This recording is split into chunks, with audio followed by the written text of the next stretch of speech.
Military সামরিক জাদুঘর বর্তমানে বাংলাদেশের সবচেয়ে নান্দনিক প্রযুক্তি নির্ভর ও ব্যয়বহুল জাদুঘর। সামরিক বাহিনীর ইতিহাস, সাফল্য ও হাজারো নিদর্শন রয়েছে এখানে।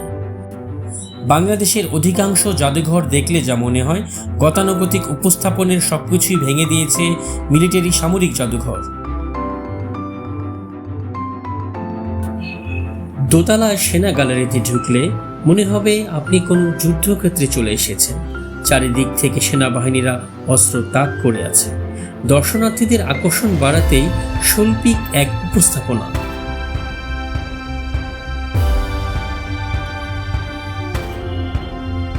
প্রতি শিফটে মাত্র 3 ঘন্টা সময় থাকে ঘুরে দেখার।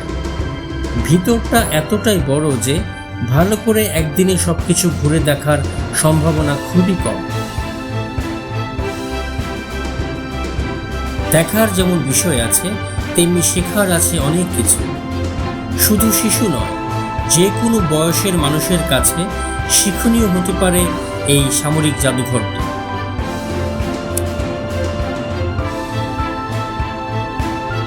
সবার কাছে আকর্ষণীয় বাংলাদেশ নৌবাহিনীর কার্যক্রম, মুক্তিযুদ্ধে তাদের অবদান ও ইতিহাস। প্রাচীন আমলের জাহাজ থেকে শুরু করে বিভিন্ন ধরনের জাহাজের রেপ্লিকা সম্বন্ধে জানতে পারবেন।